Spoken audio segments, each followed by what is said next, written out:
What is up, gang? This is the X-Teen Featurette channel, and I'm Chris. And I said that I was going to do more reviews. Here we have them. Today I'm reviewing The Stylist by Era Video USA. They sent me this for review, so let's dive on into this. This is a new release as of June 2021, which is the present.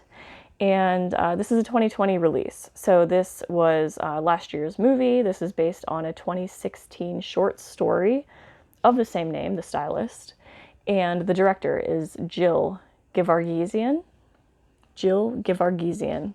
Really hope that I didn't butcher that name, but so she said it in the special features. I should know how to pronounce it, but I'm not confident in myself in that. So Jill, this is her first feature-length film. She's done short films in the past.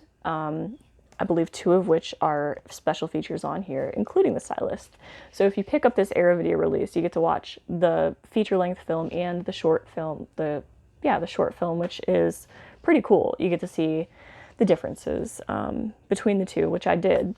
So basically, a little history. Jill she said that she's been a hairdresser for over 15 years.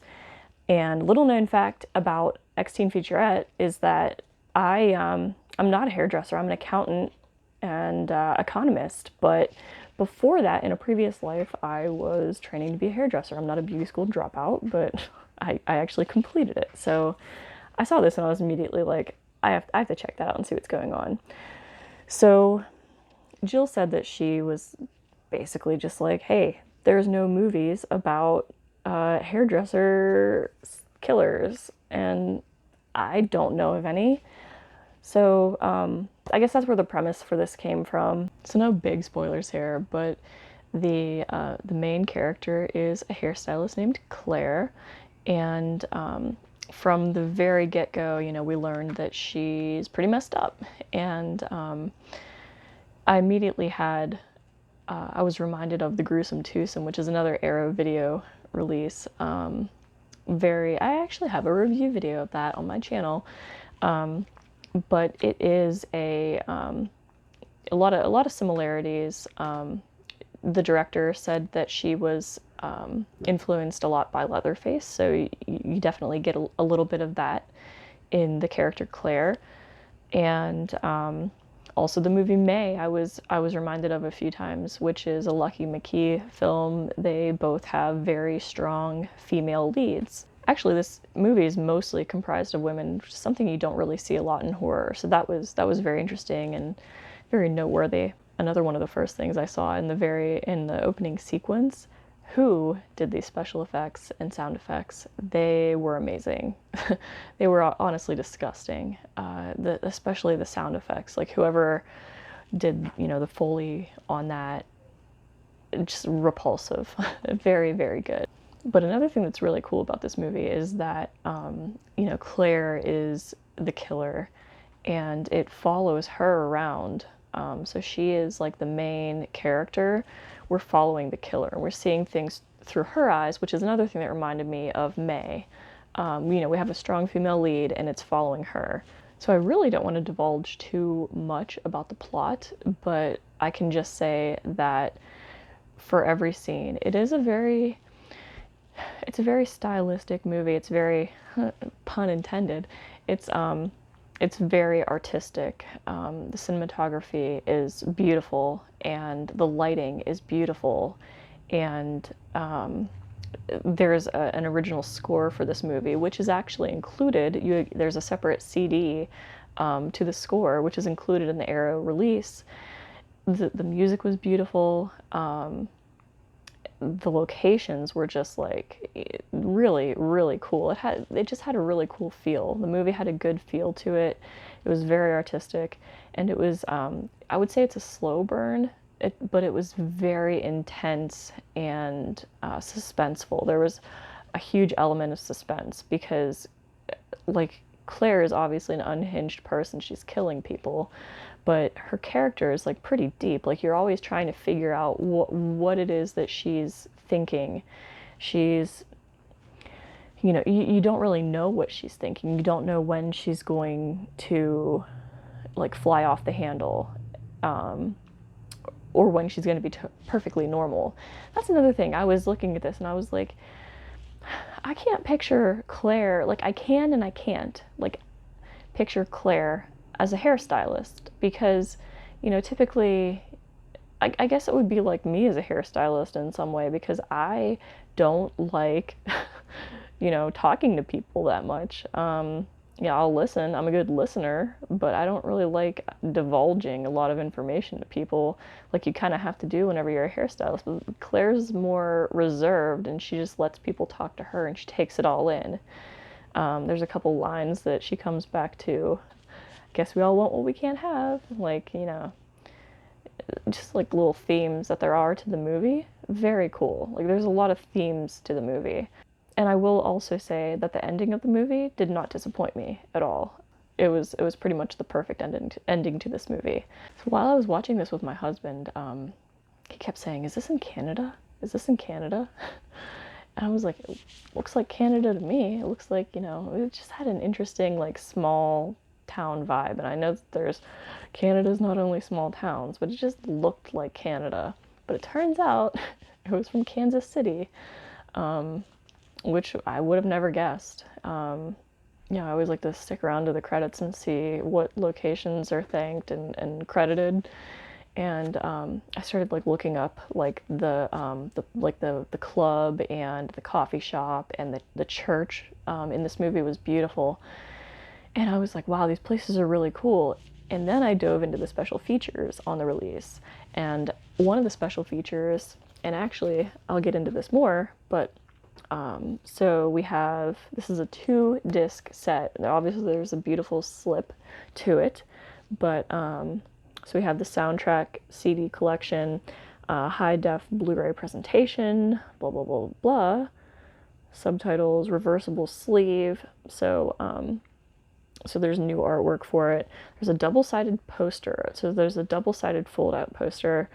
There's the booklet has new writing on the film and a gallery of exclusive location scouting photographs. And one of the special features on the Blu-ray disc is, let's see, we have audio commentary by co-writer, producer, director Jill Gevargizian and actress producer, I think it's Najara Townsend. She was the main character, Claire. She was amazing, like absolutely amazing. The exclusive Blu-ray introduction by the director, which I listened to, The Invisible Woman, and an exclusive visual essay and author by critic Alexandra Heller-Nicholas, the exploring of themes of women's labor and female killers in the Stylist and horror cinema. The Stylist, behind the scenes, a series of 8 behind-the-scenes featurettes on different aspects of the film's production, which I did watch, location scouting featurette, which I watched, outtakes, which I watched, the Kickstarter video, the original 2016 The Stylist short film directed by Jill Gevargizian and starring Najara Townsend, inspired the main feature, I should say, and Pity, a 2016 short film directed by the Stylist editor John Pata and executive produced by Jill. I watched the location featurette and it was great. It was so cool. The one thing I wanted to point out, there's a scene because Claire has a basement. That's one of the scenes, and there's so many different locations in this movie, like different people's houses and different stores, and it seemed really complex. So it was really cool that they had a featurette on the locations in and of itself. I really liked that it compared, because in the basement, Claire has kind of like, this was cool, how they did this. There was, in both the short film and the feature-length film, there is, in the basement, kind of like an altar, but it's not an altar, it's like a vanity. It's like a stylist vanity with a mirror set up. And it's just like it's supposed to be, I'll just say it's horrific. Let's just say that's like her lair. And the way that it was, firstly, from the short film to the feature film was like amazing. The improvements that they made and like the choices that they made on the feature-length film were great. But then whenever we looked at the location, it just, like, how they turned just like a regular old basement into this like beautiful, like, you know, lair, what lights can do and what a little bit of, you know, atmosphere. It was just like amazing how it turned out. It was very atmospheric. Between the short film and the feature-length film, there were like a bunch of differences. It wasn't just like, you know, okay, here's a snippet of the movie and then let's just build on it. There were certain things that were changed. It's like Claire had a different feel in the short film. So I watched the feature-length film first and then I watched the short film. And I definitely, the short film was very enjoyable and I can see why people wanted a feature-length film from it. But also the changes that they made and, you know, the way that it grew, it really came together in the feature-length film. So let's take a look at the actual physical release itself. So there is the slip. So here, this is just a little snippet of what her basement lair looks like. So, you know, very, like I said, very creepy. Like all the lighting totally makes it. So if you open it up, we have, so the reversible artwork, if I turn this and you can kind of get a good glimpse of it, is just the slip artwork. So there's that's the reversible artwork. So on the discs, we have Claire holding her usual, and then we have the alternative artwork with the vanity. Let's take a look at the poster. Huge poster. I thought it was going to be like a 4-fold, but here we go. There's one side. There's the other. Very cool. The colors in this movie, like, this was like a good choice because a lot of the movie was very muted and had very warm tones to it.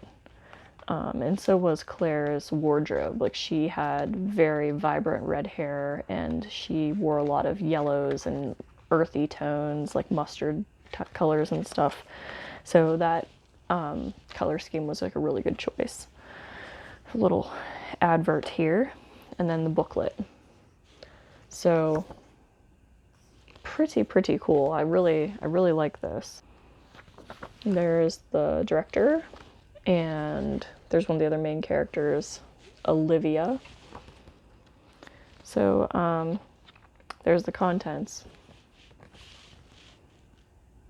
Very neat. So pretty stacked little book here, and then there are a bunch of pictures and stuff with the locations and everything. So that is my review of The Stylist. It is a great indie horror movie that you don't want to miss, and it is very artfully done. Hard to believe that this was the director's first feature-length film, and it is about a hairstylist, and what other movie is about a hairstylist? So you probably should check it out. The Arrow release is completely stacked as usual, so if you do pick it up, you have a lot of extra content to dive right on into. So I know this is new, but if anybody picked this up already, please let me know. Let me know if you've seen it, because I want to hear some thoughts and opinions on it. And let me know what you think of my review, and watch for more reviews in the future. I will be posting some. So thank you very much for checking this out, and I will see you next time.